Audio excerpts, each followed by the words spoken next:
एक सुंदर से गांव तारानगर में गिरधर अपने परिवार के साथ रहा करता था। गिरधर के पास एक खेत था जिसमें वो फूलों की खेती किया करते थे।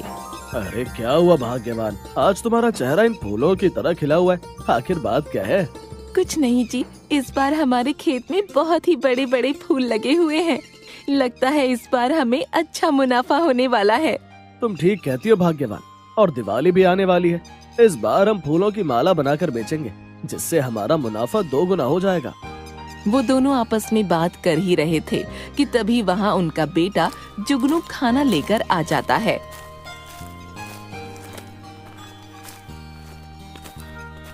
अरे माँ, पिताजी, अगर काम खत्म हो गया हो तो खाना खा लीजिए।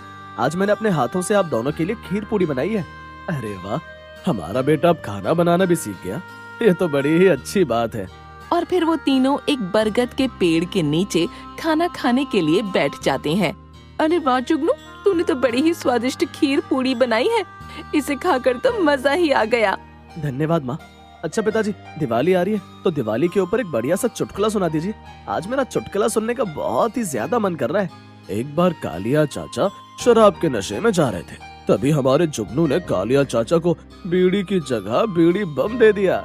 फिर क्या हुआ पिताजी? अरे होना क्या था, जैसे ही कालिया चाचा ने उस बीड़ी बम को अपने मुंह में रखकर जलाया, तभी वो बम फट से कालिया चाचा के मुंह में फट गया और उनका चेहरा पूरा काला हो गया। गिरधर का ये चुटकुला सुनकर जुगनू और संजना जोर जोर से हंसने लगते हैं।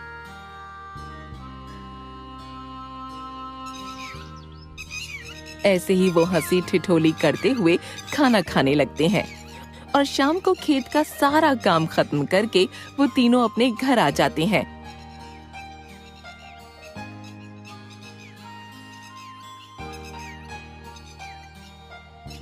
पिताजी, इस बार मैं पूरे 2000 के पटाखे लूंगा। हाँ। क्या 2000 के पटाखे? लेकिन तू इतने सारे पटाखों का करेगा क्या? पिताजी, पिछली बार मेरे दोस्तों ने मेरे कुर्ते के पीछे बम की एक लड़ी बांध दी थी। इस बार मैं उन सभी के पीछे बम की एक एक लड़ी बांध दूंगा और फिर वो सभी उछल कूद करते रहेंगे। हाँ। जुगनू ये कह ही रहा होता है कि तभी उनके घर मुखिया जी आ जाते हैं।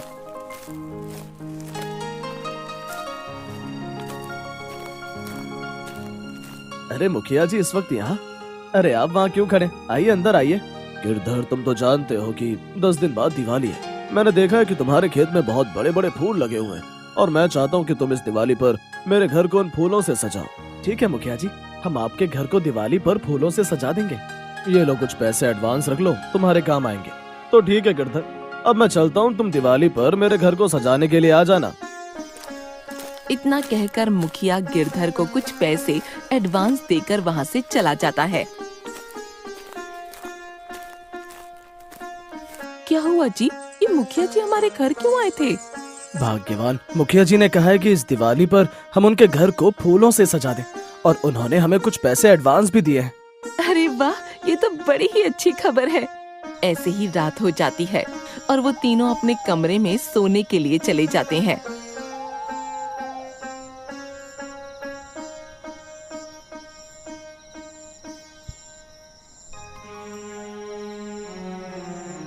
भाग्यवान, सुबह मुझे जल्दी उठा देना, कल मुझे खेत पर फूलों में से कचरा साफ करने जाना है।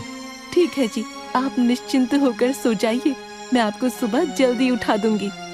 संजना ये कह ही रही थी कि तभी आसमान में बहुत जोरों से बिजलियां कड़कने लगती हैं। ए जी, आसमान में तो बहुत जोरों से बिजलियां कड़क रही हैं, कहीं अगर बारिश हो गई तो? भाग्यवान, शुभ शुभ बोलो, कहीं अगर बारिश सच में हो गई तो हमारे खेत के फूल खराब भी हो सकते हैं। गिरधर ये कह ही रहा था कि तभी बहुत जोरों की बारिश होने लगी। ए जी, जिसका डर था वही हुआ, बाहर बहुत तेज बारिश हो रही है। अगर इस बारिश ने हमारे खेत के सारे फूल नष्ट कर दिए तो हम बर्बाद हो जाएंगे। हे ऊपर वाले, हमारे फूलों की रक्षा करना, अब सब आप पर ही निर्भर है। गिरधर और संजना बारिश से परेशान थे, लेकिन बारिश बंद होने का नाम ही नहीं ले रही थी और पूरी रात बारिश होने के कारण गिरधर के खेत के सारे फूल नष्ट हो गए।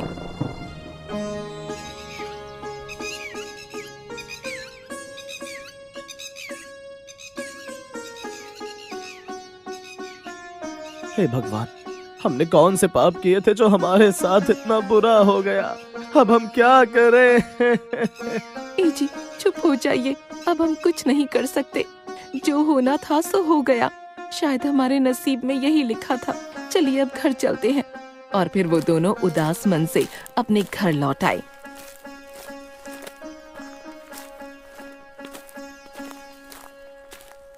भाग्यवान, हमने मुखिया जी से कुछ पैसे एडवांस लिए थे। अब मैं मुखिया को क्या मुंह दिखाऊंगा? ए जी, हमने मुखिया जी से जो पैसे एडवांस लिए थे, आप वो पैसे उन्हें वापस कर दीजिए, वरना वो मुखिया और क्रोधित हो जाएगा। तुम ठीक कहती हो भाग्यवान, मैं अभी उस मुखिया को उसके पैसे वापस कर देता हूँ। इतना कहकर गिरधर मुखिया को उसके पैसे वापस लौटाने चला जाता है।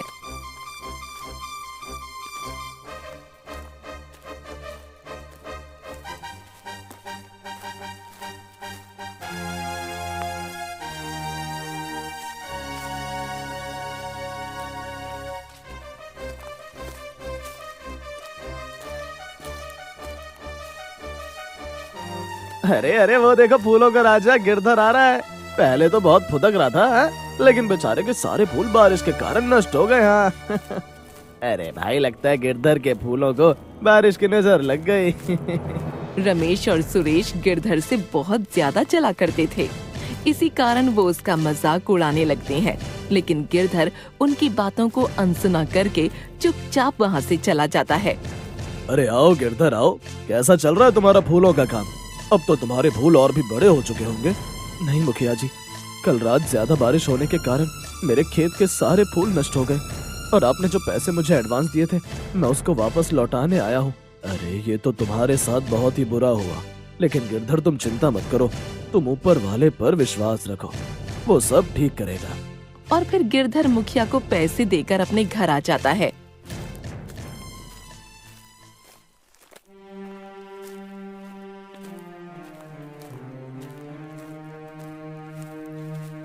ए जी, आप आ गए।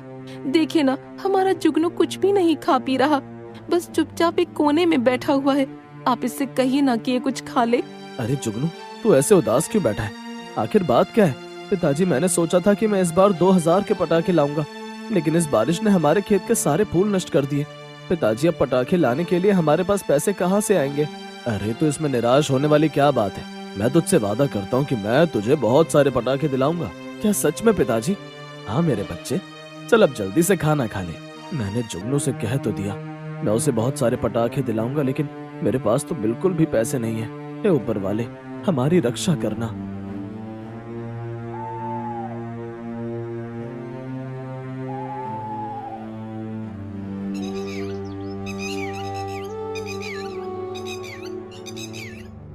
ऐसे ही पूरा एक हफ्ता बीत जाता है। गिरधर अब निराश हो चुका था, क्योंकि उसकी वर्षों की मेहनत खराब हो चुकी थी। और फिर एक दिन, ए जी, आज पूरा एक हफ्ता हो चुका है। दिवाली आने में केवल 2 दिन ही बचे हैं, लेकिन हमारे पास दिवाली मनाने के लिए बिल्कुल भी पैसे नहीं हैं। अब हम क्या करेंगे? हाँ भाग्यवान, मैं भी यही सोच रहा हूँ कि अब हम क्या करें। अब तो हम फिर से फूलों की खेती भी नहीं कर सकते, क्योंकि जब तक हमारे खेत में फूल आएंगे तब तक तो दूसरी दिवाली आ जाएगी। गिरधर ये कह ही रहा होता है कि तभी उनके घर के बाहर एक साधु बाबा आ जाते हैं। बेटा, मैं बहुत दूर से चलकर आ रहा हूँ, क्या मुझे थोड़ा पानी मिल सकता है? मुझे बहुत तेज प्यास लग रही है। हाँ बाबा जी, क्यों नहीं, आप अंदर आ जाइए, बाहर बहुत तेज धूप है। और फिर गिरधर उन साधु बाबा को अपने घर के अंदर बुलाता है।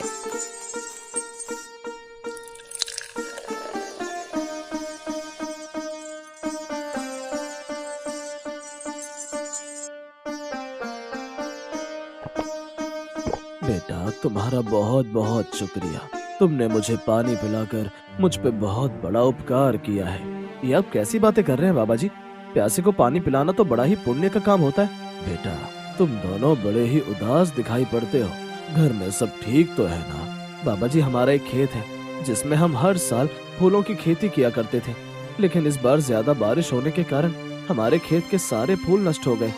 हाँ बाबा जी, हमने सोचा था फूल बेचकर जो पैसे आएंगे उससे हमारी दिवाली बन जाएगी, लेकिन सब कुछ बर्बाद हो गया बाबा जी। बेटा, तुम दोनों चिंता मत करो, तुम्हें अब उदास होने की कोई जरूरत नहीं है। मैं तुम्हारी समस्या ठीक कर दूंगा। और फिर बाबा जी अपनी झोली में से एक दिया निकालते हैं और वो दिया गिरधर को दे देते हैं। ये एक जादुई दिया है, तुम इस दिए को जलाकर आज रात को अपने खेत में रख देना। लेकिन ऐसा करने से क्या होगा बाबा जी? मैंने तुमसे जितना कहा है तुम उतना करो, बाकी तुम्हें कल सुबह तक समझ आ जाएगा। और फिर वो साधु बाबा गिरधर को वो दिया देकर वहाँ से चले जाते हैं।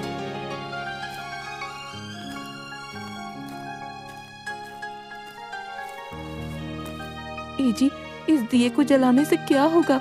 मुझे तो कुछ समझ नहीं आ रहा है। भाग्यवान, बाबा जी ने कहा है कि हमें इस दिए को जलाकर अपने खेत में रखना है, बाकी हमें सुबह सब पता चल ही जाएगा कि आखिर माजरा क्या है।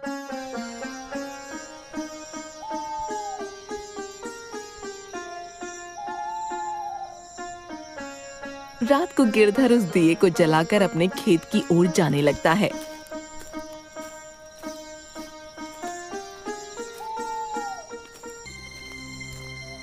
तभी उसे रमेश और सुरेश देख लेते हैं। अरे भाई, ये गिरधर क्या सटिया गया है? ये इतनी रात को दिया लेकर कहाँ जा रहा है? अबे हाँ यार, चल इसका पीछा करते हैं। और फिर रमेश और सुरेश गिरधर का पीछा करने लगते हैं।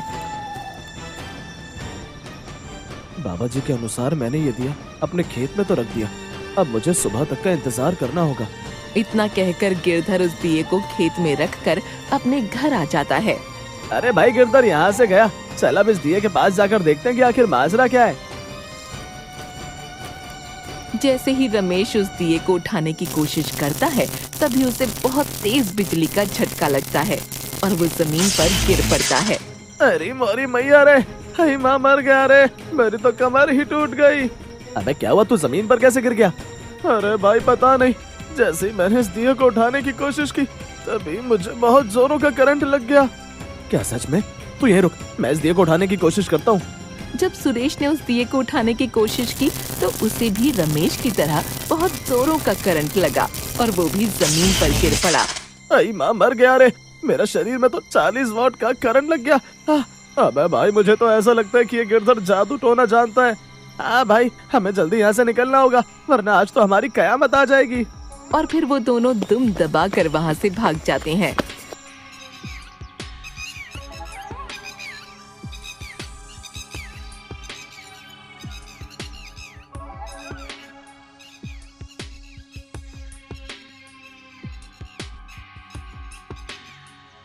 भाग्यवान, कल रात को हमने जो दिया खेत में रखा था, मैं उसको लेकर आता हूँ। जी, मैं भी आपके साथ चलती हूँ। ठीक है, जैसी तुम्हारी मर्जी।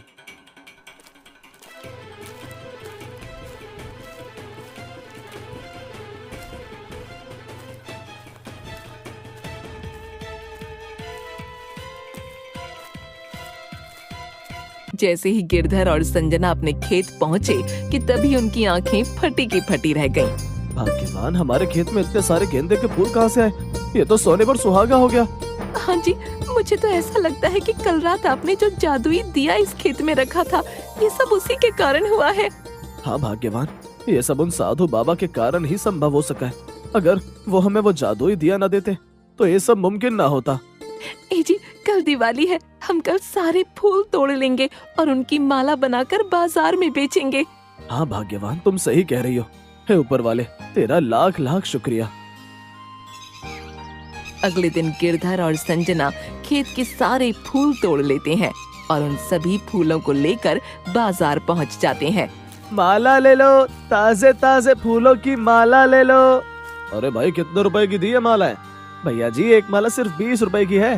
अच्छा, तो मुझे 20 मालाएं दे दो, और हाँ, बड़े बड़े फूलों की मालाएं देना। और फिर जुगनू उस व्यक्ति को मालाएं दे देता है और वो व्यक्ति मालाओं के पैसे देकर वहाँ से चला जाता है। अरे वाह, थोड़ी देर में 200 रुपए की कमाई हो गई। सुबह से शाम तक गिरधर की सारी मालाएं बिक जाती हैं और वो तीनों बाजार से अपने घर लौट आते हैं।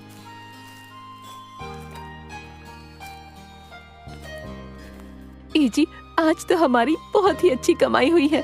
अब आप जल्दी से जाकर मिठाइयाँ और जुगनू के लिए पटाखे ले आइए। ठीक है भाग्यवान, मैं अभी बाजार जाकर मिठाइयाँ और जुगनू के लिए पटाखे ले आता हूँ।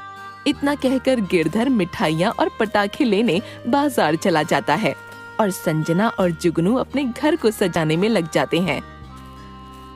गिरधर, संजना और जुगनू साथ में फुलझड़ी चलाने लगते हैं और तभी वहाँ पर रमेश और सुरेश आ जाते हैं। अरे क्या जुगनू, तू भी बच्चों जैसे फुलझड़ी जला रहा है? तू अब बड़ा हो गया, तुझे तो अब रॉकेट चलाना चाहिए। अब ठीक कहते रमेश चाचा, मैं भी रॉकेट लेकर आता हूँ। और फिर जुगनू एक बोतल में रॉकेट को रखकर उसकी बाती में आग लगा देता है, लेकिन रॉकेट आसमान में जाने की जगह रमेश के पीछे पड़ जाता है। अरे कोई मुझे इस रॉकेट से बचाओ! अरे मम्मी, कोई तो बचाओ! नहीं नहीं, ये तो मेरे ऊपर ही फट जाएगा। अरे कोई तो बचाओ! अरे जुगनू, ये तूने क्या किया? अरे माँ बचाओ रे! मुझे पटाखों से बहुत ही ज्यादा डर लगता है। अरे कोई तो बचाओ! ये सब देखकर जुगनू जोर जोर से हंसने लगता है